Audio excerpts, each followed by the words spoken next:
নমস্কার। কবি সুকুমার রায়ের লেখা কবিতা গোঁফ চুরি।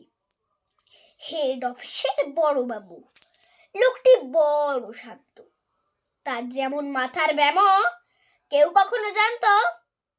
দিব্যি ছিলেন খোশ মেজাজে, চেয়ারখানি চেপে একলা বসে ঝিমঝিমিয়ে হঠাৎ গেলেন খেপে। আটকে উঠে হাত পা ছুঁড়ে চোখটি করে গোল, হঠাৎ বলেন, গেলুম গেলুম, আমায় ধরে তোল। তাই শুনে কেউ বদ্যি ডাকে, কেউ বা হাঁকে, পুলিশ। কেউ বা বলে, কামড়ে দেবে, সাবধানে তুলিস। ব্যস্ত সবাই এদিক ওদিক করছে ঘোরাঘুরি। বাবু হাঁকেন, ওরে আমার গোঁফ গেছে চুরি।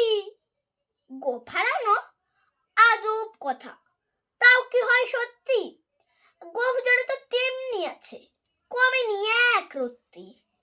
সবাই তারে বুঝিয়ে বলে, সামনে ধরে আয়না, মোটেও গোঁফ হয়নি চুরি, কখনো তা হয় না।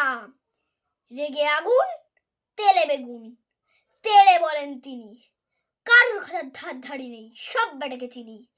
নোংরা ছাটা, খ্যাংড়া ঝাঁটা, বিচ্ছিরি আর ময়লা, এমন গোঁফ তো রাখতো জানি শ্যামবাবুদের গয়লা। এ গোঁফ যদি আমার বলিস, করবো তোদের জবাই। এই না বলে জরিমানা করিলেন তিনি সবাই। ভীষণ রেগে বিষম খেয়ে দিলেন লিখে খাতায়, কাউকে বেশি লাই দিতে নেই, সবাই চড়ে মাথায়। অফিসের এই বাদরগুলো মাথায় খালি গোবর। গোঁফ জড়ে কোথায় গেল কেউ রাখে না খবর। ইচ্ছে করে এই বেটাদের গোঁফ ধরে খুব নাচি, মুখগুলোর মুন্ডু ধরে কোদাল দিয়ে চাচি। গোঁফকে বলে তোমার আমার, গোঁফ কি কারুর কেনা?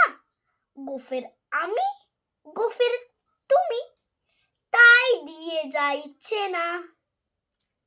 নমস্কার।